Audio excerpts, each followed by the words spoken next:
Good afternoon. Welcome to our talk. So, my name is Xingxian. Joining me today is Raymond and Qiaowei, my proficient colleagues from Pinterest machine learning platform. So today we will walk you through the journey about how we enable efficient last-mile data processing with Ray. So here is the agenda for today, and let's get started. So just give a quick overview about the machine learning at Pinterest. So you might already know Pinterest's mission is to bring the inspirations for everyone to create the life they love. And when you can imagine, machine learning plays a very critical role in this mission.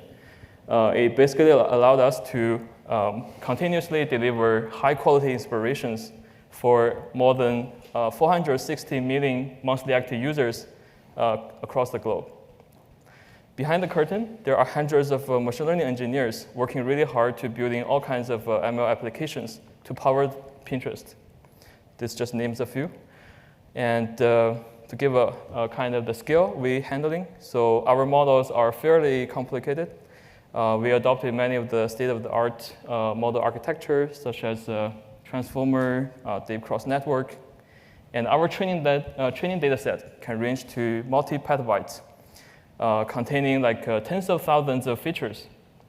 Every day, there are about thousands of training jobs running, either to refresh the model or our engineers are trying new ideas. And this number, if you look at this chart, this number has been doubled since last year. So with this continuous expansion of the training scale, I think it's bring a really good opportunity for us to level up our machine learning platform. So the mission of machine learning platform mainly come with two aspects. The first is to build and improve the very basic fundamental components, such as the feature store, inference services, training platform.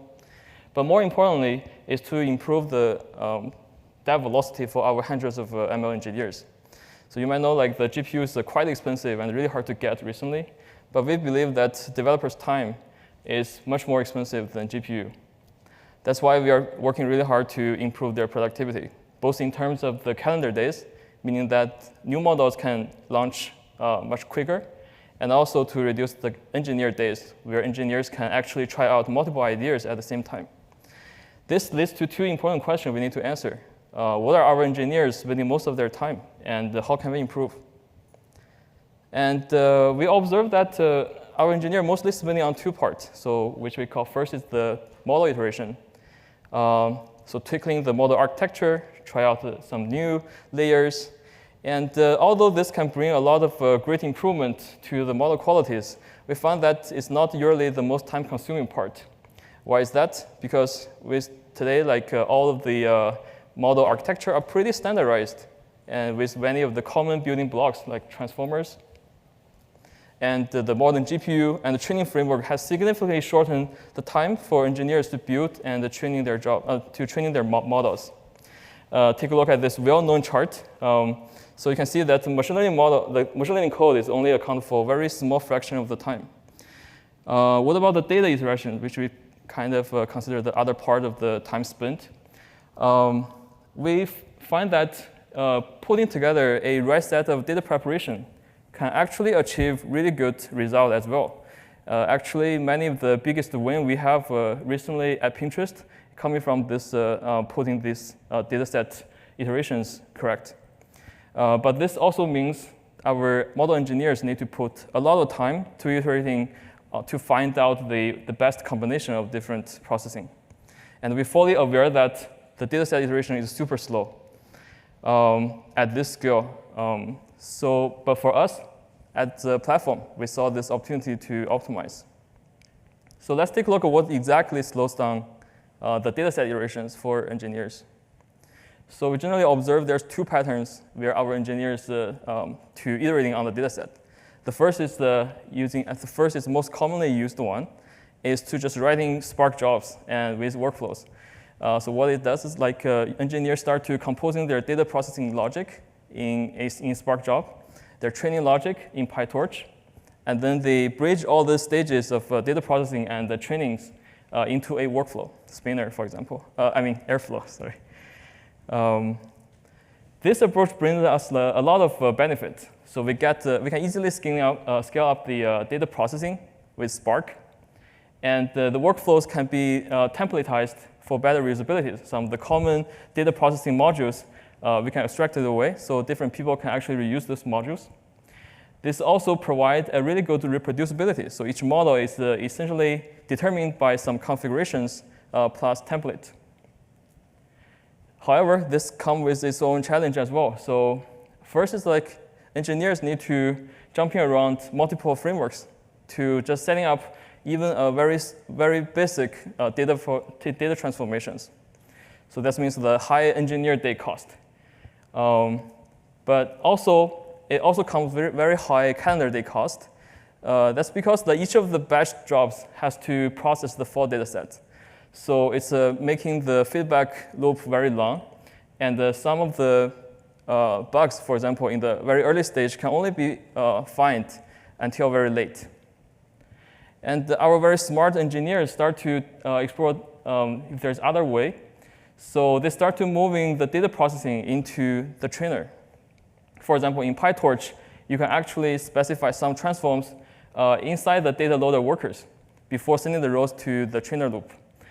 This is what we call the last mile data processing, because the data is right before entering the training loop. This turns out to be pretty great because user can actually specify all the logic in one framework, PyTorch, for example, and make the iteration really easy and fast. It also streamlines the pipelines that the feedback loop is immediate, so you can quickly know what went wrong and then iterating on top of that. This has greatly reduced the time for our engineers to building and fixing their model training. But this also comes with its own challenge, mostly around the scalability. So basically, you cannot scale up your data processing beyond the single machine. And what makes things worse is if you put in more data processing workload on the data loaders, you will quickly observe that the CPU utilizations increase much faster than GPU utilization, causing the GPU to be underutilized. Take a look at this recent experiment we did. You can see we're gradually adding more data processing on the data loader. And the training throughput dropped significantly, which resulted in much longer training time. So is there a way we can find a solution to horizontally scaling up the data processing, the last mile data processing? We imagine an ideal solution will meet all these three requirements. So first, it should be able to efficiently scheduling large-scale data processing across multiple nodes, not only a single training node.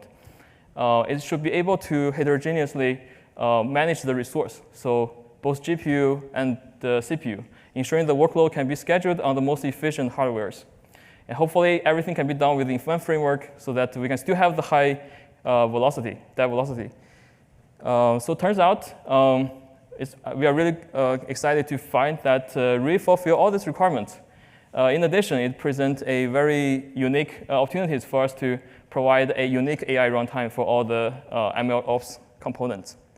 So take a look at the words after we integrating with Ray. So you can see many of the data transformations have now expressed as Ray transforms. So next, I will hand over to Raymond to talk about how we actually integrating Ray into our training stack.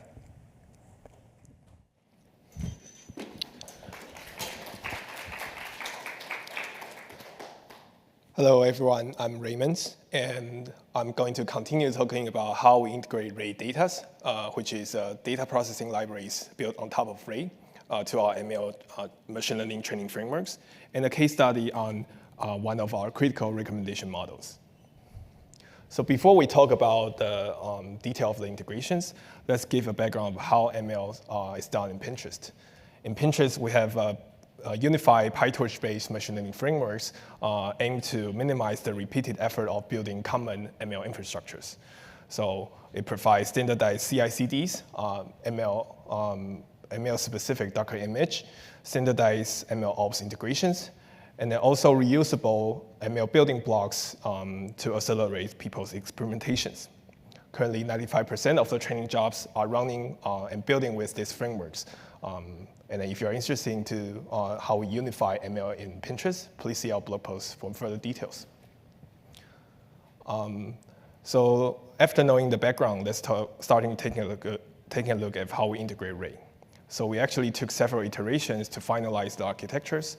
The first iteration aimed to minimize the amount of efforts for our users and integrate Ray as a library extensions. So in this setup, training jobs are launched as usual in a pure GPU clusters, but in addition to it, we set up a separate CPU Ray clusters to handle data processing workload. So in this setup, each of the GPU workers here are also become individual Ray drivers, which can initialize Ray dataset to process data in the CPU clusters, and then streaming back to for training compute. So we quickly realized this approach have its pros and cons, right? So first of all, it minimizes the upsides and minimize the code change that required by our ML users, because users simply need to swap out one API to the one that we build on top of Ray without changing the other part of the code or how they launch the jobs. But the downside is that it complicates our infrastructure setups. For example, Swan jobs now have to maintain multiple drivers and data sets for a single jobs. And then we also have to carefully spin up and tear down the two clusters in order for the job to run properly. The second reason, but the most important one, is the way we integrate Ray is limited the features it can provide. Ray actually is a more powerful framework that provide a lot more ML ops, no more than Ray datas. But in this approach, we only integrate Ray data as a library to our ML frameworks, but other things like Ray trains, Ray tunes for hyperparameter tunings is not immediately available to us. So with all the learning, we move on to the next iterations, which aim to use Ray as a unified framework to host all of the ML workloads. And then our machine learning framework just become an extension to the Ray ecosystems. In this setup, a single heterogeneous Ray clusters will be launched to manage a mixture of CPU and GPU resource. And then this will also be used to run both data processing and trainings. We also have to revamp our trainer launchers to use Ray native concept like actors in order to orchestrate the GPU training process inside the Ray clusters. Now we have the training directly running the Ray cluster. We can also have a global Ray dataset pipeline scheduling the CPU workloads inside the Ray clusters, the CPU resource of the Ray cluster, and then be jointly consumed by all the GPU workers that are being launched. This moves us closer to how Ray natively tackle machine learning trainings and position ML platforms in Pinterest as a SDK provider to Ray. So let's take a look how the user experience looks like. So the data transformation here can be defined as a simple Python functions and applied to Ray dataset with a simple map batch functions call. GPU training can now be launched with a simple API provided by us and consume the data from the Ray dataset, as shown here. And then once this application is running, this application will be distributed as a pipeline like below, where data can string all of Ray from the restage to the trainer for training compute. And then moreover, this data inspection API provided by Ray data natively, making the developing very easy. This means that no more workflow kickoff and manually construct the table for data validations over and over again. Everything can be done just in Ray. So besides the general architectures, we also spend a good amount of time optimize the performance. One of the biggest breakthrough we see in Ray data is its streaming executions. This is features we've been asking through our journeys of exploring Ray, and it is finally out in Ray 2.3. With this streaming execution, it enables concurrent executions of different dataset stage and eliminate the needs of loading the entire dataset into memories. It really is the approach to lower the resource requirement for large dataset ingestions and make trainings of petabyte scale dataset possible. Furthermore, with streaming executions, ML engineers can now receive immediate and end-to-end feedbacks as soon as the first data block being ingested. The other performance aspect we are focusing on is the data movement part. Data movement refers to the operations of moving data in GPU workers from the data buffer all the way to GPU memories. In an ideal world, we want data movement overhead to be really small so the training worker can keep launching GPU operations to keep high utilizations.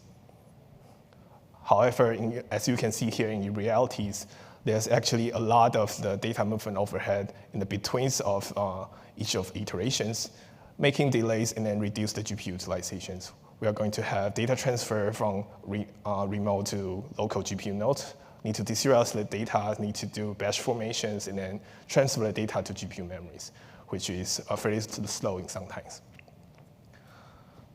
So with Ray, it actually offers a handful of optimization of best practice to optimize this. For examples, first it offers a further pipeline data movement so that it can perform in the background threads and then not directly block the main training thread.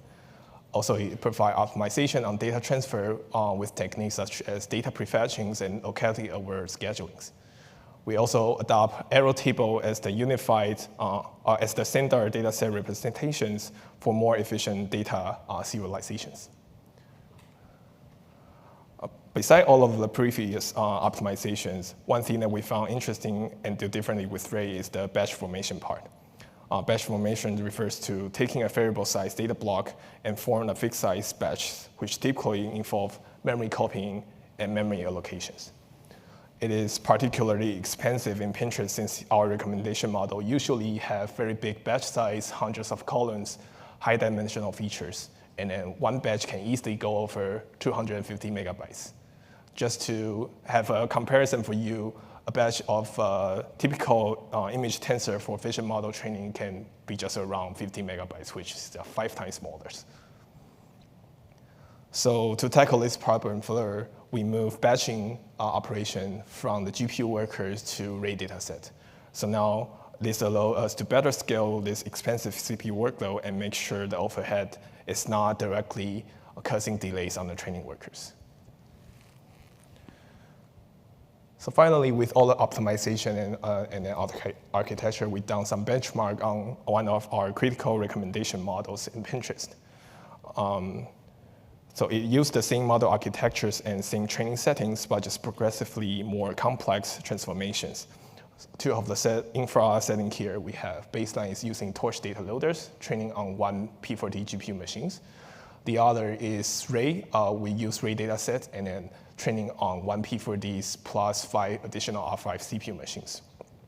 So as we can see here, the training runtime for Ray stay at the similar levels, which indicate that even with more complex data transformations, Ray can help us to scale the data processing workload to additional CPU machines and ultimately maintain a better high data throughputs. And then on the other hand, we can see that if we just use torch data loaders, the runtime will rise significantly because it cannot use additional CPU machines.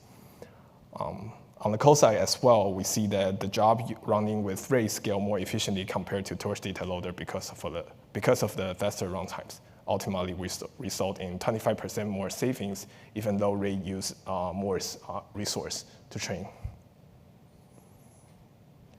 So far, we have talked about the setup on application level and the benefit it brings to machine learning in Pinterest. But how do we actually build the underlying infrastructures to support the workload in production scale?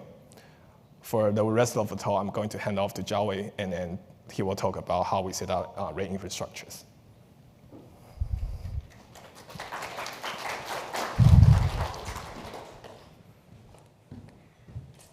Hi everyone, I'm Jiawei, and I'm going to share about how we build integrate Ray infrastructure into our own Pinterest specific compute environment. So at Pinterest, we have a training compute platform called TCP, which is highly integrated with internal service such as Feature Store, Login Metrics, Model Hub, some ML libraries, security and data access, and some traffic routing.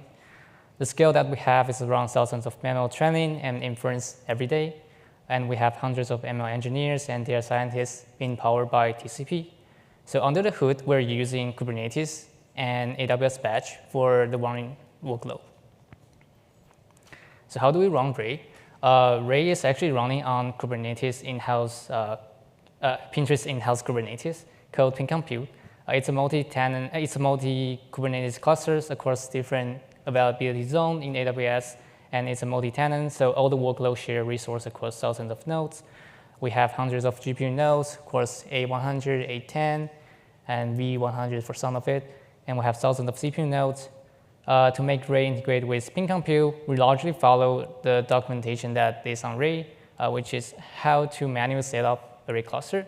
However, with some limitation that we face, such as a client into Kubernetes platform where we don't have direct access to the Kubernetes API, so we end up building our own controller to orchestrate the lifecycle of Ray cluster and Ray job.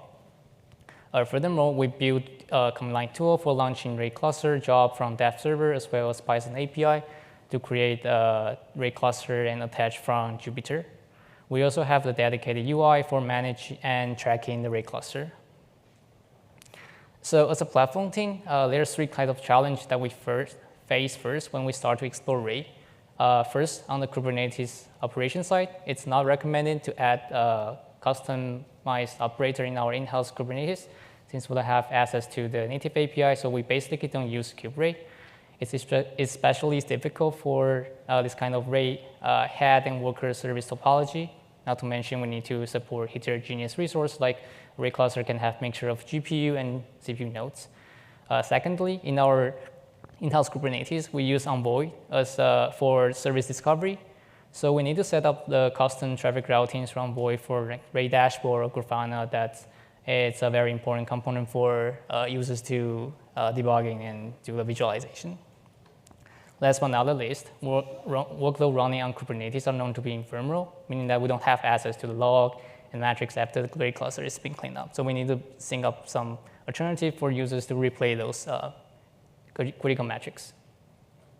So to solve the first operation problem, we built a custom controller on top of in-house supported Kubernetes primitive. It can be part or deployment. It's pretty generic that we are able to use whatever provided from Kubernetes side to build our own controller.